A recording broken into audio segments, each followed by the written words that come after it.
Vaishnav Chinite Hoibe. One must correctly identify a Vaishnav, by Śrīmad Bhakti Prajñāna Keśava Gosvāmī Mahārāja. Some misconceptions. The mercy of Śrī Guru and the Vaishnavas is the one and only means by which a jiva can attain the ultimate goal of life. Only by their mercy is it possible for him to obtain the merciful sidelong glance of the most compassionate Śrī Bhagavan. This we have heard repeatedly. We have also heard that the mercy of Śrī Guru and the Vaishnavas is causeless. It is never brought about by anything of this world, nor by the impersonal, undifferentiated state of any such thing. We fail to grasp the nature of that mercy as independent of any material cause, and therefore we often ascribe imagined characteristics to it. We may think that there is no need for us to serve with resolute determination and careful, ardent endeavor. We can simply continue following our own fancies, and by the grace of Śrī Guru and the Vaishnavas, all our cherished desires will one day suddenly come true. We may even think that to earnestly apply oneself in devotional service is but another expression of the mood to enjoy and a whimsical pursuit. Alternatively, we may imagine that bound jivas like us can realize our cherished desires independently without the mercy of sadhus and Śrī Guru. Those who hold such opinions are unable to understand that the mercy of sadhus and the jiva's intense desire to serve are one and the same. Their deceitful words reveal that they are not truly yearning with a heart full of remorse to receive the mercy of sadhus. Why identify the level of a Vaishnav? The Mahājans, great realized souls, have explained the method to obtain the mercy of the Vaishnavas. Je jeno Vaishnava chiniya lohiya adara kori bojabe Vaishnavera kripa jahe sarva siddhi avashya pai botabe. One who has become qualified to discern the level of eligibility, adhikar, of those who have taken to the path of devotion, and to thereby differentiate between the Kanishta Bhakta, novice devotee, Madhyam Bhakta, intermediate devotee, and Uttama Bhakta, the advanced devotee, is duty-bound to honor these three types of Vaishnavas appropriately. This is the meaning of the words Je Jeno Vaishnav. It is improper to honor a Kanishta Adhikari in a way that befits only an Uttama Adhikari, or to deal with a Madhyam Adhikari as if he were a Kanishta Adhikari. Only when we respect Vaishnavas in a manner befitting their respective qualification can we become free from knowingly or unknowingly committing Vaishnav aparad. Only then can we realize the transcendental, merciful form of the Vaishnavas, which bestows all desired perfection. Therefore, the ability to correctly identify a Vaishnav is indispensable. Simply by doing so, we are automatically filled with honor and affection for him. Upon recognizing your brother, you are at once overcome by brotherly affection that is incomparably sweet. Our exclusive aim is to be able to recognize a Vaishnav and consider him our property, our own dear well-wisher, and to develop an affectionate bond with him. It is insufficient merely to dwell on how much the Vaishnavas love us or consider us to be their own. This is because the personal satisfaction that comes from thinking we are loved by the Vaishnavas is nothing but an external symptom of the desire for sense gratification, which lurks in the deepest region of our hearts. If, instead, we begin to measure how much we have become bound in affection to the Vaishnavas, it indicates that we are on our way to attaining the very perfection of all desires. Until we can identify Vaishnavas and develop an intimacy with them in which we regard them as our bosom friends, we will be unable to realize the true nature of their affection for us. Divine and mundane qualities. But before we can begin identifying Vaishnavas or developing close affection for them, there are many issues we need to examine first. While trying to classify a Vaishnav, we will discern from the mundane perspective many fine qualities in him, just as we will also chance to see his faults. Commonly, we are attracted by a Vaishnav's modesty, affection, natural forbearance, and generosity. We tend to assess someone's eligibility as a Vaishnav solely by noting these virtues, which attract us and arouse in us a semblance of affection for him. It is important and appropriate for us to analyze and reflect upon the nature of these external virtues. By doing so, we can determine whether or not we actually have darshan of a Vaishnav by observing such qualities in him, and, as a result, becoming attached to him and showing him honor. A Vaishnav should be identified and honored on the basis of his Vaishnavata, or quality that best defines a Vaishnav. This quality is the Vaishnav's exclusive dedication to the service of Śrī Vishnu, and it is this that comprises his real nature. If we want to identify a Vaishnav, we need simply measure how dedicated he is to serving Śrī Vishnu. Srila Kaviraj Goswami Prabhu has listed the 26 qualities of a Vaishnav, among which the intrinsic characteristic, the Swarup Lakshan, or defining quality, is exclusive surrender to Sri Krishna, Krishnaika Sharana. The remaining 25 qualities manifest under the shelter of this primary characteristic and further enhance its sweetness. These qualities will surely be present in Vaishnavas, along with their Vaishnavata, our hallmark exclusive surrender to Sri Krishna. One cannot find a Vaishnav who is not gentle and well-behaved. However, these virtues develop according to the strength of his Vaishnavata. The point here is that in enumerating these different qualities, Srila Kaviraj Goswami is not referring to our usual conception of them. From our mundane perspective, we may also detect the qualities of a Vaishnav that are listed by Srila Kaviraj Goswami in persons who are not Vaishnavas, such as the followers of Varnashram Dharma. In truth, however, it is impossible for a non-Vaishnav to possess the qualities of a Vaishnav. Whatever is synonymous with the word Vaikuntha, which denotes the abode of the Supreme Lord, is not limited, temporary, and gross, like the objects of this world.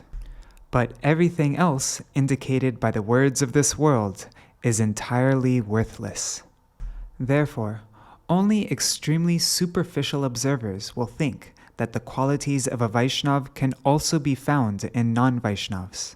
For instance, Srila Kaviraj Goswami has listed magnanimity, Vadanyata, as a Vaishnav quality. An ordinary person can be magnanimous according to the conventional meaning, the agya rudhi vritti of the word. But this adjective cannot be applied to anyone except a Vaishnav when it is given its truest and most profound sense, its vidvat rudhi vritti.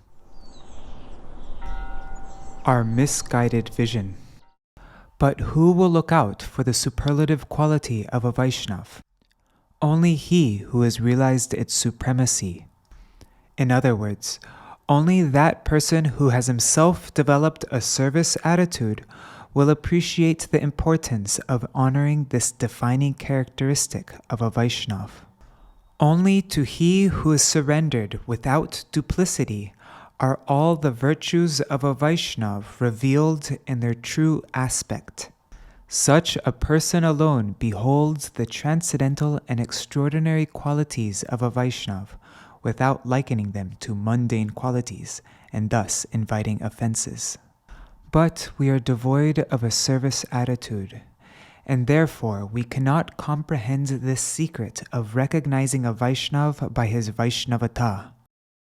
All too often, we are attracted by a Vaishnava's other qualities, like his ample affection. We praise his patience, tolerance, and other external virtues.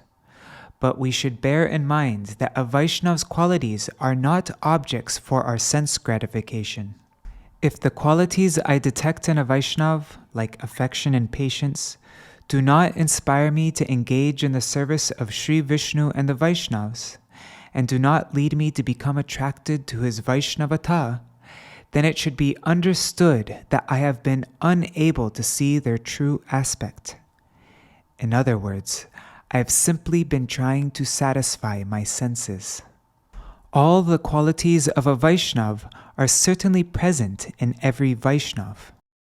If, according to our material vision, we conclude that Srila Krishnadas Kaviraj Goswami Prabhu was a poet, but that Sri Shivananda Sen or Sri Govinda, the servant of Srimad Mahaprabhu, were not all that poetic, then we have not properly understood the Vaishnava's quality of being poetic, his kavitva.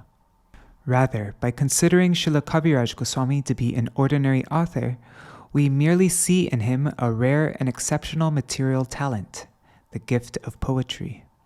Those with material intelligence are unable to judge a Vaishnava by his exclusive surrender to Sri Krishna, Krishnaika Sharana. They consider him an ordinary person and end up seeing his faults and assessing his Vaishnavata by looking at what is merely a semblance of his virtues.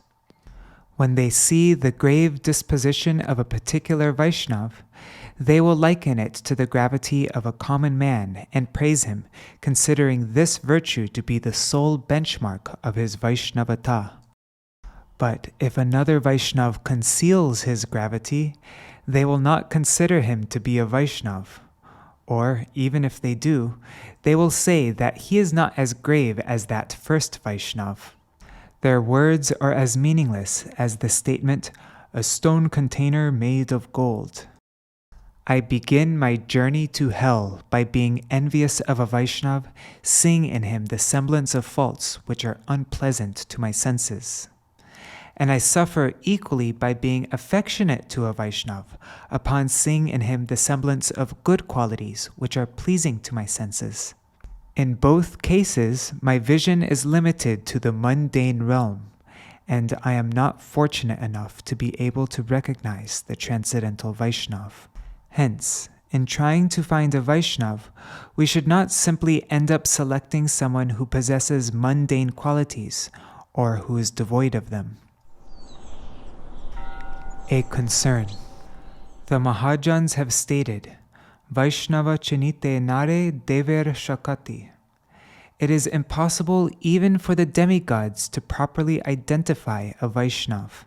This may lead me to wonder how I, a helpless and feeble being who is ignorant and foolish, can ever hope to recognize a Vaishnava. How will I be able to understand his Vaishnavata? As long as I remain ignorant of Sambandha Tattva, the principle of one's relationship with Sri Krishna, and continue to lack faith in the mercy of the Vaishnavas, I will be subject to various types of misgivings and be deprived of this mercy. One Vaishnava has given a very beautiful and remarkably logical answer to this question. It is indeed true, he said, that the demigods themselves are unable to recognize a Vaishnava. But why should this be a cause for concern? The emperor may be unable to recognize my mother, but that will hardly prevent me from being able to recognize her, even if I were but a tiny baby. When I was an infant, I did not understand what relationship my mother had with me, nor was I able to realize her deep love and affection for me. Although I was ignorant, it does not follow that my mother was not my mother at that time, or that I was deprived of her affection. I always remained related to her, and did not forego her maternal affection, despite being unable to understand who she is. Nourished by her love, I have now attained adulthood, and am able to appreciate how she is related to me and what maternal affection is. During infancy, I did not understand my mother. Therefore, I could not realize the sweetness of her affection, although she showered me with it. But I have now grown into an adult through her love and nurturing. By her affection and mercy, I am now able to realize who she is, and have now developed a feeling of possessiveness, mamata, towards her. When the practicing devotee attains madhyama adhikar, he is able to ascertain the eligibility of a Vaishnava and show him due affection. Only then is he able to receive the mercy of the Vaishnavas. It is also by the mercy of the Vaishnavas that one reaches the madhyam stage. Indeed, their mercy is at play at all times. Only by the compassion of the Vaishnavas does the jiva who is averse to Bhagavan and full of anarthas develop the tendency to chant the holy name of Bhagavan in the Kanishta level. But the Kanishta Adhikari is unable to realize this, and this is what makes him a Kanishta devotee. The Vaishnavas shower their mercy upon the Kanishta Adhikari without his knowing it, and this mercy covertly and imperceptibly elevates him to the Madhyam level. Then, only by the mercy of the Vaishnavas does he develop the ability to discern what level a Vaishnava is on and offer him due respect. We do not need to create our relationship with the Vaishnavas, for it is eternal. Our objective is simply to realize that relationship, and this is possible only by the strength of their mercy. Why then should we have any concern about being unable to identify Vaishnavas? Have we really made the Vaishnavas our own? The degree to which I've been able to make a Vaishnava my property and honor him can be measured by one criteria only: how indifferent or apathetic I have become towards non-Vaishnavas, realizing that they have no relation with me. Unless one is wholly indifferent towards non-Vaishnavas, that is, has no relationship with them at all, one has no hope of ever developing a sense of kinship with the Vaishnavas. Our conviction that the Vaishnavas belong to us develops in proportion to our feeling that non-Vaishnavas are outsiders. This is not mere talk. If I really wish to be related to the Vaishnavas, I must first renounce my attachment to non-Vaishnavas. If my mother, father, brothers, friends, and so-called close relatives become hostile to the service of the Vaishnavas and to the Supreme Conscious Entity, then I will have to become wholly indifferent to them, regarding them as unrelated to me in any true sense. This includes my very own body and mind. Until I attain such determination, to think of the Vaishnavas as my property is nothing but deceit. A person cannot have possessiveness towards or kinship with the Vaishnavas while considering non-Vaishnavas to be related to him. The two are mutually contradictory. Translated from Śrī Gauḍīya Patrikā, Year 7, Issue 9 by Rays of the Harmonist team.